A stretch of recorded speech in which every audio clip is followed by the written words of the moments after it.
प्रिय विद्यार्थियों, आज हम भारतीय संविधान में न्यायपालिका की विशेष शक्ति जिसे special reference to judiciary review, न्यायिक पुनरावलोकन की शक्ति के संदर्भ में इस वीडियो में चर्चा करेंगे। न्यायिक पुनरावलोकन की जब हम बात करें तो इसके 3 शब्द अधिसंख्यक पुस्तकों में प्राप्त होते हैं। एक शब्द है न्यायिक पुनरावलोकन, अर्थात फिर से देखना। पुनरावलोकन का अर्थ होता है फिर से देखना। इसका मतलब जो आपने काम किया है उस पर बैक वापस जाएं और उसकी जांच करें, देखें कि आपने सही किया है, गलत किया है, या उसके जो निर्णय हैं उन्हें परिवर्तित कर सकते हैं, संशोधित कर सकते हैं और उन पर चर्चा कर सकते हैं स्वयं के निर्णयों के ऊपर। तो न्यायिक पुनरावलोकन। दूसरा शब्द मिलता है न्यायिक समीक्षा। समीक्षा का मतलब था जांच करना, और जांच किसकी करे? न्यायिक समीक्षा शब्द न्यायालय जांच करेगा। किसकी जांच करेगा? कार्यपालिका, व्यवस्थापिका, संघीय एवं राज्यों की कार्यपालिका और व्यवस्थापिका है, उसके द्वारा जो भी कानून बनाए जाए, जो भी आदेश निकाले जाए, वे आदेश संविधान में के विधि और संविधान के अनुकूल हैं कि नहीं। कहीं वो संविधान का अतिक्रमण तो नहीं करते हैं, कहीं वे संविधान के विपरीत तो नहीं है, कहीं वे असंवैधानिक तो नहीं है, संविधान के विपरीत अर्थात संविधान की भावना, संविधान के शब्द और संविधान की प्रक्रिया के विपरीत तो नहीं बना दिए गए हैं, या निरंकुशता से उनका प्रयोग तो नहीं कर दिया गया। अर्थात उनकी जांच करना और जांच के बाद उन्हें वैध या अवैध घोषित करना। तीसरा शब्द आता है न्यायिक पुनरीक्षण। न्यायिक पुनरीक्षण, पुनरीक्षण का मतलब होता है पुनः विचार करना, अर्थात न्यायपालिका अपने पूर्व के दिए हुए निर्णयों पर विचार करते समय या मुकदमा आने पर उस प्रश्न पर दोबारा विचार कर सकता है, उसमें परिवर्तन कर सकता है, संशोधन कर सकता है, उसकी नई व्याख्या और नई विवेचना कर सकता है।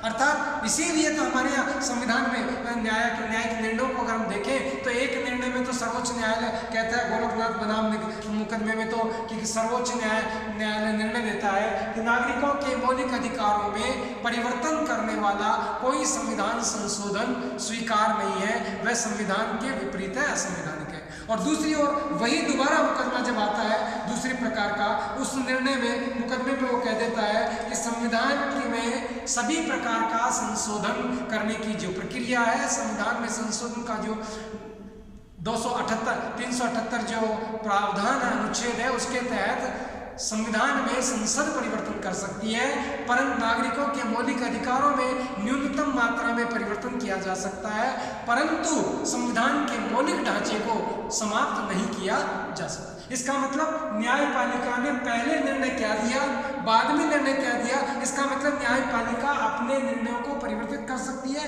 बदल सकती है और उन निर्णयों की नई समीक्षा कर सकती है। इस प्रकार से भारतीय न्यायपालिका के मध्य ये जो निर्णय है, ये इस बात को प्रमाणित करते हैं कि न्यायपालिका के पास न्यायिक पुनरीक्षण की शक्ति है। चाहे वो गोलकनाथ बनाम केस 1967 रहा हो, चाहे वो 1973 में केशवानंद भारती मुकदमा रहा हो, चाहे वो मिनर्वा मिल्स 1980 का मुकदमा हो, ये मुकदमे ये प्रमाणित कर देते हैं कि न्यायिक पुनरीक्षण की शक्ति उनके पास, न्यायपालिका के पास है।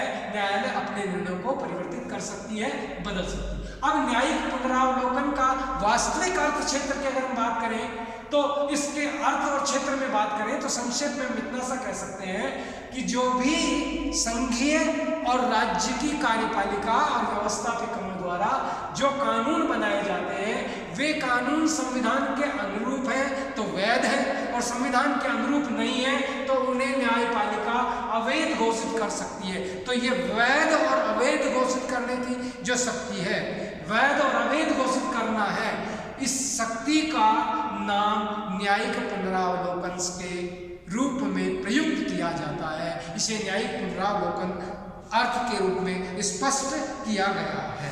तो कहने का अर्थ क्या हुआ कि न्यायिक पुनरावलोकन न्यायपालिका की वह शक्ति है जो कानूनों की वैधता और अवैधता को प्रमाणित करती है, उन्हें वैध और अवैध घोषित करने की शक्ति है। इसे न्यायिक पुनरावलोकन कहा जाता है। अब हम न्यायिक पुनरावलोकन के अर्थ के पश्चात हम आते हैं कि न्यायिक पुनरावलोकन की ऐतिहासिक पृष्ठभूमि क्या है, उसका वास्तविक अर्थ किस प्रकार से है, उसके संवैधानिक प्रावधान क्या है, उसकी सीमाएं क्या है, उसका महत्व क्या है, और ये अधिकार और शक्तियां न्यायपालिका के पास है भी कि नहीं है, संविधान ने उसे प्रदान किया है कि नहीं किया। तो हम न्यायिक पुनरावलोकन की ऐतिहासिक पृष्ठभूमि पर विचार करें तो पहली बात, विभिन्न विचारकों में ये मतभेद है। कुछ विचारक ये मानते हैं कि ब्रिटेन में भी न्यायिक पुनरावलोकन की शक्ति प्राप्त थी, परंतु अमेरिका के संविधान और संविधान निर्माण के समय अमेरिका के संविधान में कहीं ये, अमेरिका का संविधान एक संक्षिप्त संविधान है, कहीं ये स्पष्ट नहीं लिखा गया कि अमेरिका के न्यायपालिका को न्यायिक पुनरावलोकन की शक्ति प्राप्त है। परंतु 1803 में अमेरिका में न्यायपालिका द्वारा, जब 1887 में संविधान बन जाता है, 1803 में अमेरिका के न्यायपालिका के समक्ष जब मुकदमा आता है मार्बरी बनाम मेडिसन का, उसमें न्यायाधीश मार्शल द्वारा यह निर्णय दिया जाता है कि जो भी न्यायालय के पास आए हुए मुकदमे हैं, उन मुकदमों के द्वारा जो मुकदमे पेश हुए हैं, उनमें जो कानून है वे कानून का निर्णय वे जनता के हित में है कि नहीं है, वे कानून अच्छे हैं कि नहीं है, वे कानूनों की जांच करने का कार्य करते हैं। और जांच करते समय वो ड्यू प्रोसेस ऑफ लॉ कि जो प्रकृति है कानून की, प्रोसेस है जो प्रकृति का, कानून की जो प्रक्रिया है, नेचुरल जस्टिस जो है, प्रिंसिपल्स ऑफ जस्टिस जो है, उसके अनुरूप है कि नहीं है। इस प्रकार न्यायपालिका का जो कार्यक्षेत्र बढ़ जाता है और न्यायिक सर्वोच्चता और न्यायिक निरंकुशता की स्थिति स्पष्ट हो जाती है, और वहीं से न्यायिक पुनरावलोकन की शक्ति का उदय स्थल माना जाता है। तो ऐतिहासिक पृष्ठभूमि में हम ये कह सकते हैं कि अमेरिका के संविधान के निर्णयों के आधार पर जस्टिस मार्शल के द्वारा न्यायिक समीक्षा या न्यायिक पुनरावलोकन या न्यायिक पुनरीक्षण की शक्ति का आरंभ ऐतिहासिक दृष्टि से देखा जाता है। परंतु भारतीय अगर संविधान निर्माण की बात करें, संविधान समिति की बात करें, तो हम वहां के विचार विमर्श में ये पाते हैं कि एक और ब्रिटेन की संसदीय सर्वोच्चता, दूसरी ओर अमेरिका की न्यायिक निरंकुशता, उन दोनों से बचते हुए, दोनों के मध्य का मार्ग अपनाते हुए भारत में एक संविधानात्मक पद्धति और मध्यम मार्ग अपनाते हुए संविधान को सर्वोच्च बनाया गया है। और संविधान की सर्वोच्चता के आधार पर संविधान में विभिन्न प्रकार के प्रावधानों का उल्लेख कर दिया गया है, और सभी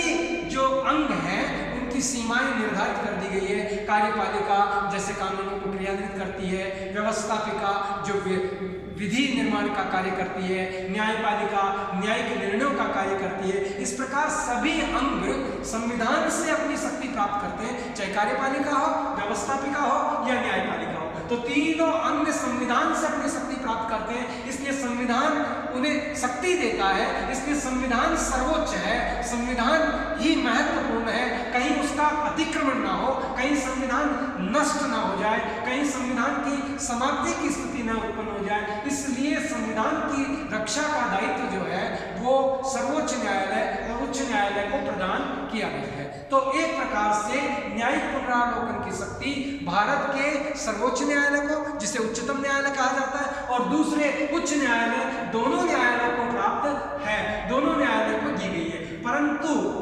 संविधान में अनुच्छेद 1 से लेकर के लास्ट अनुच्छेद 395 तक हम देखें तो कहीं भी स्पष्ट शब्दावली का प्रयोग नहीं है कि न्यायिक पुनरावलोकन की शक्ति सर्वोच्च न्यायालय को प्रदान की जाती है। तो स्पष्ट शब्द कहीं उल्लेख नहीं है, अर्थात संविधान में न्यायिक समीक्षा शब्द नहीं है, न्यायिक पुनरावलोकन शब्द का प्रयोग नहीं किया गया, न ही कहीं कोई विशेष उपबंध या अनुच्छेद है जिसमें ये लिखा गया है कि न्यायपालिका को न्यायिक समीक्षा की शक्ति प्रदान की जाती है। इसके तहत न्यायपालिका न्यायिक समीक्षा या न्यायिक संरक्षण या संवैधानिक संरक्षण को दायित्व रूप से निभाते हुए इस शक्ति का प्रयोग करें। परंतु भारतीय संविधान के विभिन्न अनुच्छेदों के माध्यम से न्यायिक समीक्षा या न्यायिक पुनरावलोकन की शक्ति अप्रत्यक्ष रूप से हम प्राप्त करते हैं, जिसका अस्पष्ट उल्लेख साफ उसकी परिभाषा या साफ उसका विवेचना और व्याख्या में स्पष्ट हो जाता है कि भारतीय संविधान न्यायपालिका को अप्रत्यक्ष रूप से न्यायिक समीक्षा की शक्ति, न्यायिक पुनरावलोकन की शक्ति प्रदान करता है। अगर हम प्रावधानों को देखना चाहें तो कुछ प्रावधानों की हम यहाँ चर्चा करेंगे। जैसे सबसे पहले संवैधानिक प्रावधान, संविधान का अनुच्छेद 13(2) है। 13(2) में स्पष्ट रूप से लिखा गया है कि क्या लिखा गया है कि राज्य ऐसी विधि नहीं बनाएगा, अर्थात केंद्र और राज्य द्वारा और संघ द्वारा दोनों के लिए लिखा गया है कि राज्य ऐसी विधि नहीं बनाएगा जो संविधान के भाग 3, अर्थात भाग 3 क्या है, मौलिक अधिकारों की बात करता है। तो जो संविधान के भाग 3 मौलिक अधिकारों को न्यून करता हो, मौलिक अधिकारों को छीनता हो, मौलिक अधिकारों को सीमित करता हो या मौलिक अधिकारों को समाप्त करता हो। इसका मतलब राज्य की एक सीमा निर्धारित की गई है संविधान द्वारा कि राज्य मौलिक अधिकारों को नष्ट करने के संबंध में कोई विधि नहीं बना सकता। अब प्रश्न आता है कि मान लीजिए राज्य अर्थात केंद्र या राज्यों द्वारा संवैधानिक विधि, नागरिकों के मौलिक अधिकार जिसकी हम बात कर रहे हैं यहाँ अधिकार भाग 3 में, उसको हनन करता है या उसे समाप्त करने का कानून बना देता है। संविधान तो कहता है ऐसा कानून नहीं बनाएगा, निर्देश दे रहा है। और मान लीजिए संविधान के द्वारा संविधान संशोधन की पद्धति या कानून निर्माण का जो क्षेत्र है विधायिका, वो विधायिका अगर ऐसा कानून बना देती है तो न्यायपालिका को स्वमेव ही ये शक्ति प्राप्त हो जाती है प्रत्यक्ष रूप से कि अगर ये शक्ति इस भाग का उल्लंघन करती है या इस भाग को समाप्त कर देती है तो न्यायपालिका उसे अवैध घोषित कर सकता है। ये अप्रत्यक्ष में साफ लिखा है कि ऐसी विधि नहीं बनाएगा। देखिए ये तो लेती नियम है कि ऐसा नहीं करोगे आप, और अगर आपने ऐसा कर दिया तो आपके विरुद्ध क्या किया जाए, क्योंकि ये व्यवस्था समाप्ति नहीं हो। इसलिए न्यायपालिका को यह अधिकार प्राप्त हो जाता है कि वो ऐसी विधि या ऐसे कानून जो कार्यपालिका या व्यवस्थापिका द्वारा बनाए जाते हैं या आदेशित किए जाते हैं, जो नागरिक मौलिक अधिकारों का हनन करते हैं, उन्हें छीनते हैं या उन्हें समाप्त कर देते हैं, तो ऐसी विधि को न्यायपालिका जांच करके ये कहेगा कि ये विधि संविधान के अनुकूल है या प्रतिकूल। अगर वह प्रतिकूल होता है तो उसे असंवैधानिक घोषित करेगा और अगर अनुकूल है तो उसे वैधानिक घोषित करेगा। तो ये वैधानिक और असंवैधानिक घोषित करने की शक्ति न्यायिक पुनरावलोकन की शक्ति है। और ये अधिकार इस अनुच्छेद 13(2) में ही अप्रत्यक्ष में उल्लेखित है कि वो ऐसी विधि को अवैध घोषित कर दे जो उसका उल्लंघन। ऐसे अनुच्छेद 32, भारतीय संविधान का अनुच्छेद 32 नागरिकों को संवैधानिक उपचारों का अधिकार प्रदान करता है। और इसके तहत अगर कोई नागरिक न्यायपालिका में जाता है और वो कहता है कि मेरे मूल अधिकारों का अतिक्रमण किया गया है, तो उसके अतिक्रमण, अब अतिक्रमण हुआ कि नहीं हुआ, ऐसा कानून बना कि नहीं बना, इसकी जांच का कार्य कौन कर रहा है, सर्वोच्च न्यायालय, उच्चतम न्यायालय कर रहा है। और न्यायालय जांच करते हुए जैसी परिस्थिति है, जिस प्रकार की आवश्यकता है, उसके अनुसार विभिन्न प्रकार के प्रलेख जारी करने के अधिकार न्यायपालिका को अनुच्छेद 32 द्वारा दिए गए हैं। जैसे बंदी प्रत्यक्षीकरण लेख, परमादेश लेख, प्रतिषेध लेख, अधिकार परीक्षा लेख, उत्प्रेक्षण लेख। जैसे मान लीजिए कोई व्यक्ति बंदी बना लिया जाता है तो न्यायपालिका मौलिक अधिकारों की रक्षा के तहत कहेगी कि 24 घंटे में इस बंदी को न्यायपालिका के समक्ष उपस्थित किया जाए कि इसे उचित रूप से बंदी बनाया गया कि नहीं, ये अपराधी है कि नहीं, इस पे जांच होनी चाहिए कि नहीं होनी चाहिए। और अगर मान लीजिए ऐसा नहीं किया जाए तो नागरिकों के अधिकारों का हनन होगा। तो नागरिक अधिकारों के हनन से रोकने के लिए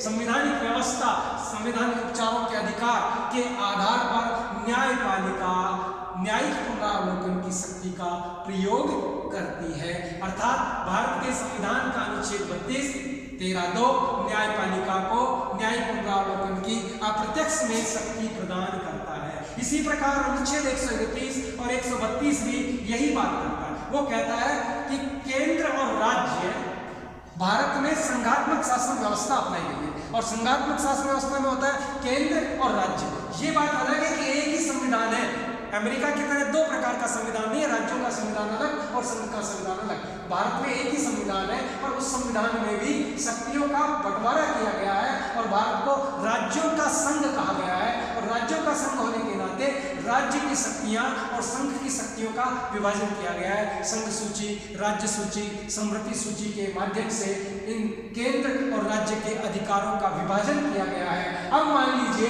इन केंद्र और राज्यों के मध्य विवाद उत्पन्न हो जाता है, संघ और राज्य के मध्य उत्पन्न हो जाए विवाद, या राज्य और राज्य के मध्य विवाद उत्पन्न हो जाए, या विभिन्न जो 2-3 राज्य और केंद्र के मध्य विवाद हो जाए, तो वो विवाद से उत्पन्न हो जाता है। तो उसकी सीमा का निर्धारण, जांच का कार्य कौन करेगा? न्यायपालिका करेगा कि इस राज्य ने अपने इन अधिकार क्षेत्र का दुरुपयोग किया है या अपनी सीमा रेखा का उल्लंघन किया है। इस प्रकार संघ और राज्य द्वारा निर्मित कानून जो है, जो उसके निर्धारित नीति और नियमों के अनुसार है, उसके विपरीत अगर आचरण हुआ है या उसके अनुकूल आचरण हुआ है, तो उसकी जांच का कार्य न्यायपालिका करेगी और उसका पुनरीक्षण करेगी कि यह वैध है या अवैध है। इस प्रकार से अनुच्छेद 131 और 132 भी न्यायपालिका को न्यायिक पुनरावलोकन की शक्ति अप्रत्यक्ष रूप से प्रदान कर देता है। इसी प्रकार अनुच्छेद 137 भी न्यायपालिका को अपने निर्णयों के पुनरीक्षण का अधिकार देती है। भारतीय संविधान के अनुच्छेद 137 में वर्णित है कि न्यायपालिका अर्थात उच्चतम न्यायालय पूर्व में दिए गए अपने निर्णयों एवं आदेशों को रद्द कर सकता है, साथ ही उनके स्थान पर कानून की नई व्याख्या प्रस्तुत कर सकता है। इसी के साथ अपने निर्णयों का पुनरीक्षण अर्थात जांच कर सकता है, दोबारा अधिकार है उसे इस प्रकार का कार्य करने का। तो अनुच्छेद 137 भी पुनरीक्षण का अधिकार सर्वोच्च न्यायालय और उच्च न्यायालयों को प्रदान करता है। ऐसे अनुच्छेद 368 संविधान की सर्वोच्चता की बात करता है कि संविधान से कार्यपालिका, व्यवस्थापिका, न्यायपालिका शक्ति प्राप्त करती है और संविधान में जो संशोधन किए जाएंगे, जो संशोधन की प्रक्रिया अपनाई जाएगी, उस प्रक्रिया के अनुरूप संशोधन हुए हैं कि नहीं हुए। कहीं उस प्रक्रिया को छोड़कर अन्य कोई दूसरे तरीके से तो संशोधन नहीं कर दिए गए, कहीं 2/3 मेजोरिटी के आवश्यकता है संशोधन की और 2/3 मेजोरिटी के बिना तो संशोधन नहीं कर दिया गया है। इसलिए संविधान का 368 जो है अनुच्छेद भी न्यायपालिका को न्यायिक पुनरावलोकन की शक्ति प्रदान करता है। इसी प्रकार अनुच्छेद 246 शक्तियों का बंटवारा जहाँ किया गया है, जिसकी अभी मैंने चर्चा की थी 131-32 के द्वारा कि राज्य का निरीक्षण की बात कर रहे हैं, ऐसे ही शक्तियों का बंटवारा, कोई एक राज्य दूसरे राज्य की शक्ति का अतिक्रमण नहीं कर रहा है। केंद्र कहीं राज्यों की शक्ति का अतिक्रमण तो नहीं कर रहा, कहीं राज्य अपनी स्वायत्तता के नाम पर केंद्र के आदेशों की अवहेलना तो नहीं कर रहे हैं। जैसे उदाहरण के लिए मैं आपको दूं, बंगाल में जिस प्रकार से पहला जब विचार विमर्श हुआ तो बंगाल के अंतर्गत जो कोयला खदानें थी उस क्षेत्र का केंद्र सरकार ने अतिक्रमण किया। राष्ट्रपति वी डी जती ने एक आदेश जारी किया। उस आदेश के पश्चात न्यायपालिका के पास यह मुकदमा गया कि केंद्र के द्वारा राज्यों की शक्ति और सीमा का अतिक्रमण किया गया है, यह दुरुपयोग किया जा रहा है। ऐसी स्थिति में न्यायपालिका ने निर्णय दिया कि केंद्र राष्ट्रीय हित में, अंतर्राष्ट्रीय महत्व के लिए और देश की एकता और अखंडता के लिए और केंद्र आवश्यक अर्थात पश्चिम बंगाल में जो कोयले की खदानें हैं उनको केंद्र द्वारा अधिग्रहित किया जा सकता है। और केंद्र का ये जो कार्य है, ये सरकार का कहना कि केंद्र की सत्ता का दुरुपयोग किया है, ये गलत है। न्यायिक निर्णय इस प्रकार का आया कि सार्वजनिक महत्व के मुद्दे राष्ट्रीय हित में केंद्रीय सरकार द्वारा अधिग्रहण किया जा सकता है। तो ये निर्णय किसने दिया? सर्वोच्च न्यायालय। और ये निर्णय किस आधार पर दिया? इस अनुच्छेद के द्वारा की शक्ति, भाई ये तो राज्य का क्षेत्र है, राज्य की भूमि है, तो राज्य में परिवर्तन कैसे किया जा सकता है? तो संघ को इस प्रकार के परिवर्तन का अधिकार प्राप्त है। तो इस प्रकार विभिन्न निर्णयों के माध्यम से हम ये कह सकते हैं कि भारतीय न्यायपालिका को विविध प्रकार के जो अनुच्छेद संविधान में है, वे अनुच्छेद ही न्यायपालिका को न्यायिक पुनरावलोकन की शक्ति प्रदान करते हैं। अगर हम इसके संक्षेप कंक्लूजन में जाएं तो हम 3 बातों पर विचार करेंगे जिसके आधार पर भारतीय न्यायपालिका को न्यायिक पुनरावलोकन का अधिकार स्वयं प्राप्त हो जाता है और आवश्यक है। पहली चीज, भारतीय संविधान निर्माण के समय भारत के संविधान में नागरिकों के मौलिक अधिकारों का और ये मौलिक अधिकारों का समावेश फ्रांस के संविधान में भी है, अमेरिका के संविधान में भी है और ब्रिटेन में बिल ऑफ राइट्स में भी है। और भारतीय जनता ने इतने वर्षों तक संघर्ष करके स्वतंत्रता अर्जित की, इसलिए जनता का जो मौलिक अधिकार है, स्वतंत्रता का अधिकार, समानता का अधिकार, शोषण से मुक्ति का अधिकार, ये राजनीतिक सत्ता और सरकारों को बनाने का अधिकार, ये अधिकार अगर नहीं दिया जाता तो फिर ये स्वतंत्रता किस लिए थी। तो नागरिकों के मौलिक अधिकारों का समावेश किया गया और उस समावेश के ही नहीं किया गया बल्कि उस अधिकारों की रक्षा के लिए संवैधानिक उपचारों का अधिकार अनुच्छेद 32 बनाया गया और न्यायपालिका को उनका संरक्षक घोषित किया गया। इस प्रकार से न्यायपालिका अर्थात भारत का उच्चतम न्यायालय, उच्च न्यायालय नागरिकों के मौलिक अधिकारों का संरक्षक है। और जब मौलिक अधिकारों का संरक्षक है तो संविधान, और ये मौलिक अधिकार संविधान देता है, तो संविधान राष्ट्र की सर्वोच्च विधि है। संविधान राष्ट्र की सर्वोच्च विधि है, इसलिए सभी कानून संविधान के अनुकूल होने चाहिए, उसके प्रतिकूल नहीं होने चाहिए। इसलिए न्यायपालिका को संविधान की रक्षा करने के नाम पर, संविधान की सर्वोच्चता के लिए, जो पॉइंट 3 पर हम चर्चा कर रहे हैं, संविधान की सर्वोच्चता के लिए, नागरिकों के मौलिक अधिकारों की रक्षा के लिए सभी कानून और आदेश संविधान के अनुरूप होने चाहिए। इसलिए वह अनुरूप है कि नहीं है, इसकी जांच करने की अधिकार, जांच करने की शक्ति न्यायपालिका को स्वयं ही प्राप्त हो जाती है। संविधान अब दूसरी स्थिति भारत का, पहली चीज तो हुई कि मौलिक अधिकार और संविधान की सर्वोच्चता के लिए न्यायिक पुनरावलोकन शक्तियां अनिवार्य और आवश्यक है। दूसरी ओर संघीय ढांचा, भारत का जो ढांचा है वो संघात्मक ढांचा है और संघीय ढांचा होने के नाते केंद्र और राज्यों के मध्य सही रूप से जो उनकी शक्तियों का बंटवारा है, उन शक्तियों के अधीन रहते हुए, अपनी अपनी सीमाओं में रहते हुए कानून का निर्माण किया जाए, एक दूसरे की सीमाओं का अतिक्रमण न किया जाए, एक दूसरे की सीमाओं में हस्तक्षेप न किया जाए। अगर ऐसा हस्तक्षेप होगा तो शासन व्यवस्था, शांति और जनता के मध्य एक विवाद उत्पन्न होगा, संस्थाओं के मध्य उत्पन्न हो जाएगा और एक शांतिपूर्ण वातावरण और व्यवस्था नहीं चलेगी। इसलिए संविधान के अंतर्गत, संघीय ढांचे के अंतर्गत न्यायिक पुनरावलोकन की शक्ति सर्वोच्च न्यायालय के पास होना आवश्यक है। तीसरी ओर अगर हम देखें तो भारतीय संविधान की जब हम बात करते हैं तो कोई भी संविधान हो, भारत का संविधान लिखित संविधान है, अमेरिका का संविधान लिखित संविधान, और जहां भी लिखित संविधान होता है उस लिखित संविधान शब्दों से लिखा जाता है और वे जो शब्द हैं वे शब्द कई बार उलझन भरे होते हैं, जैसे धर्मनिरपेक्षता है, जैसे समाजवाद है। ऐसे ये दो शब्द मैंने बोले। अब इसमें कौन सा समाजवाद, गांधी का समाजवाद या लोहिया का समाजवाद या प्रूथो का समाजवाद या किस प्रकार का समाज, तो ऐसे जो शब्द हैं जो संविधान में लिख दिए जाते हैं, उनकी शब्दावली के जो शब्द हैं वो उलझन भरे होते हैं, अस्पष्ट होते हैं। उनकी व्याख्या कौन करे, उनकी व्याख्या का अधिकार न्यायपालिका को दिया जाता है। इसलिए न्यायपालिका के पास न्यायिक पुनरावलोकन की शक्ति अनिवार्य है, आवश्यक है, और लिखित संविधान होने के नाते भारतीय संविधान के द्वारा भी न्यायपालिका को न्यायिक पुनरावलोकन की शक्ति अप्रत्यक्ष रूप से प्राप्त हो जाती है। अर्थात संविधान में की जो शब्द है उनकी अस्पष्टता, उन शब्दों के विषय में संशय या मतभेद होना और उन मतभेदों के संदर्भ में सर्वोच्च न्यायालय द्वारा उनके अर्थों का स्पष्टीकरण किया जाना आवश्यक है। इसलिए संविधान की व्याख्या करने की शक्ति न्यायिक पुनरावलोकन की शक्ति है, न्यायिक समीक्षा की शक्ति से कहा जा सकता है।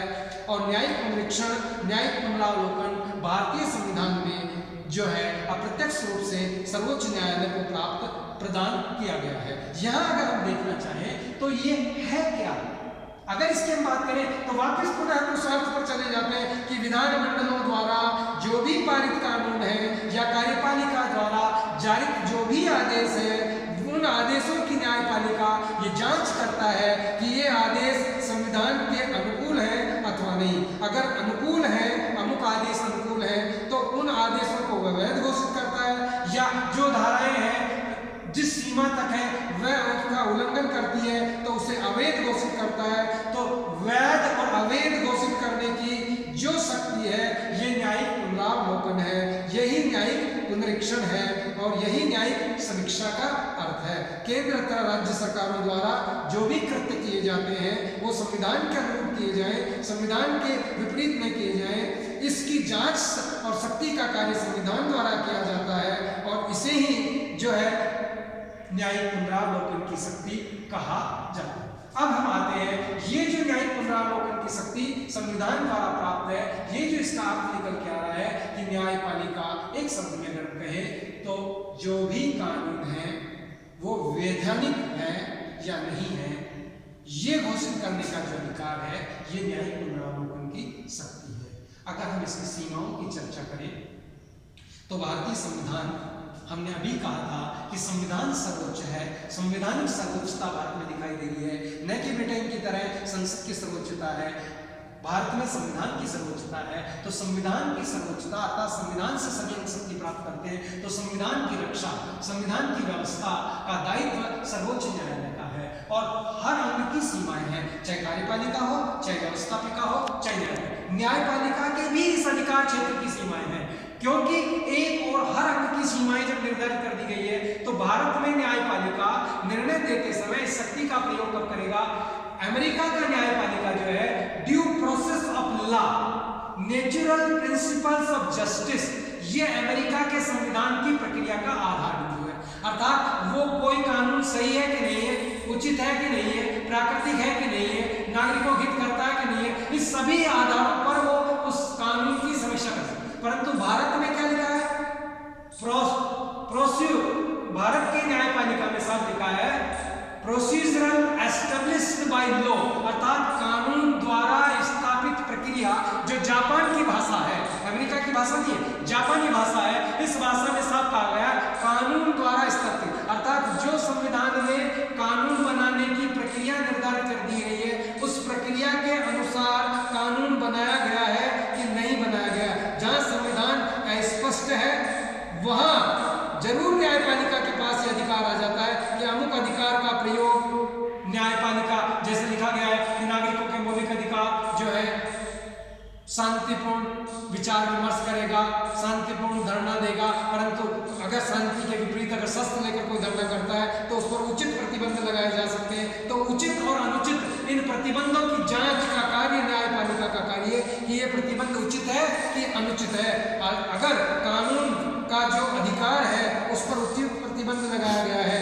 या नहीं लगाया गया है, तो ये उचित और अनुचित देखना, उसे वैध और अवैध घोषित करना न्यायपालिका का भारत में अधिकार है। परंतु वो कानून द्वारा स्थापित प्रक्रिया के आधार पर एक निश्चित सीमा रेखा में ही वो कार्य कर सकता है। अर्थात न्यायपालिका के पास सीमित क्षेत्र में ही न्यायिक पुनरावलोकन की शक्ति प्राप्त है। अमेरिका के संविधान के तहत, अमेरिका की न्यायपालिका के तहत उसका कार्यक्षेत्र विस्तृत नहीं है, इसका कार्यक्षेत्र सीमित है। तो एक सीमा तो ये है कि भारत में न्यायपालिका के पास न्यायिक पुनरावलोकन की शक्ति का क्षेत्र सीमित है, और वो भी जो है ड्यू प्रोसेस ऑफ लॉ नहीं बल्कि एस्टेब्लिश्ड बाय लॉ, जो है प्रोसीजर एस्टेब्लिश्ड बाय लॉ के आधार पर ही वो कानून द्वारा इस प्रक्रिया के अनुसार अगर कानून बनाया गया है तो है वो सही है या गलत है, बुद्धि योग्य है या बुद्धिमान है, वो निर्णय नहीं करता, वो प्रक्रिया के अनुसार सही है इसी बात की जांच करता है। कानून सही है या नहीं है इसकी जांच नहीं करता, कानून संविधान के अनुरूप है कि नहीं है इसकी बात जांच करता है कि संविधान में जो प्रोसेस लिखा गया है, संविधान के अनुरूप कहा गया है उसके अनुसार है कि नहीं, तो उसकी सीमाएं निर्धारित है। ऐसे भारतीय संविधान में न्यायपालिका की न्यायिक समीक्षा का जो अधिकार है वो एक सीमित है। संविधान का पहला संशोधन किया गया और उस संशोधन में जो नवीं अनुसूची का प्रवेश किया गया और नवीं अनुसूची उसमें जोड़ी गई और उसमें स्पष्ट प्रावधान कर दिया गया कि नवीं सूची में डाले गए विषयों पर न्यायिक समीक्षा अर्थात न्यायपालिका को उनकी वैधता की जांच करने का अधिकार नहीं होगा। अर्थात न्याय कहने का क्या हुआ कि नवीं सूची में जो भी विषय हैं उन विषयों को न्यायपालिका में चुनौती नहीं दी जा सकती, और जब चुनौती नहीं दी जा सकती तो उसकी वैधता और अवैधता की सीमा अपने आप ही समाप्त हो जाती है, वो कानून स्वयं ही सही मान लिया जाता है। तो नवीं अनुसूची भी न्यायपालिका के इस समीक्षा के अधिकार को सीमित करती है। ऐसे अंतर्राष्ट्रीय नदी जल बंटवारा विवाद जो है उन विवादों के संदर्भ में भी संविधान में साफ लिख दिया गया है कि ऐसे जो विवाद हैं उन विवादों को संसद के द्वारा विधि बनाकर निपटाया जाएगा। इसका मतलब इसमें भी अधिकार संसद को दे दिया गया, इसकी समीक्षा शिक्षा का अधिकार अगर कहीं कोई वो मानवीयता का आधार बन जाता है, कहीं कोई वो प्रोसेस का आधार बन जाता है, तो न्यायालय करेगा, अन्यथा नहीं करेगा। इसी प्रकार न्यायालय उसी विषय पर न्यायिक पुनरावलोकन कर सकता है जिस विषय पर न्यायपालिका में वाद दायर किया गया। अगर वाद ही दायर नहीं हुआ तो न्यायपालिका इस शक्ति का प्रयोग नहीं कर सकती। इसलिए न्यायपालिका की यहाँ भी शक्ति सीमित होती हुई दिखाई देती है। इसी प्रकार से हम कह सकते हैं कि क्या विधानमंडल और कार्यपालिका को अमुक कानून बनाने या अमुक आदेश जारी करने की शक्ति प्राप्त है? अगर प्राप्त है तो वैध है और प्राप्त नहीं है तो अवैध है। इस प्रकार से भारतीय संविधान जो है न्यायपालिका की जो शक्तियां हैं उन्हें सीमित रूप से घोषित करता है। जैसे कानून की जो असंवैधानिकता है उसमें पूरे कानून को न्यायपालिका असंवैधानिक घोषित नहीं करेगा, बल्कि उसकी जो धाराएं हैं, जो क्षेत्र है, जो सर्वोच्च न्यायालय उन्हीं क्षेत्र को, उन्हीं सीमाओं को जो अवैध घोषित करेगा, उन्हीं पार्ट को अवैध घोषित करेगा जो संविधान का उल्लंघन करता है। साथ पूरे कानून का उल्लंघन, पूरे कानून को असंवैधानिक घोषित उस इतने से पार्ट के आधार पर नहीं किया जा सकता। तो यहाँ भी शक्ति सीमित है। उचित प्रक्रिया के तहत ही न्यायपालिका अपनी शक्ति का प्रयोग कर सकता है। ये भी न्यायपालिका की इस शक्ति की सीमाएं हैं। समस्त कानून जो है वो नहीं, बल्कि निश्चित कानून जो नागरिकों के मौलिक अधिकारों का हनन करता है, जो संघीय ढांचे को समाप्त करता हो, जो संविधान की सर्वोच्चता को समाप्त करता हो, न्यायिक पुनरावलोकन के अधिकार को समाप्त करता हो, अर्थात संवैधानिक ढांचे को नष्ट करने वाले कानूनों की जांच और वैधता और अवैधता का न्यायिक निर्णय हो सकता है। इस प्रकार न्यायपालिका की न्यायिक पुनरावलोकन की शक्ति भारतीय संविधान में सीमित की गई है। न्यायिक पुनरावलोकन की शक्ति के महत्व पर अगर हम चर्चा करें तो इसमें हम ये कहेंगे कि न्यायपालिका की ये जो शक्ति है,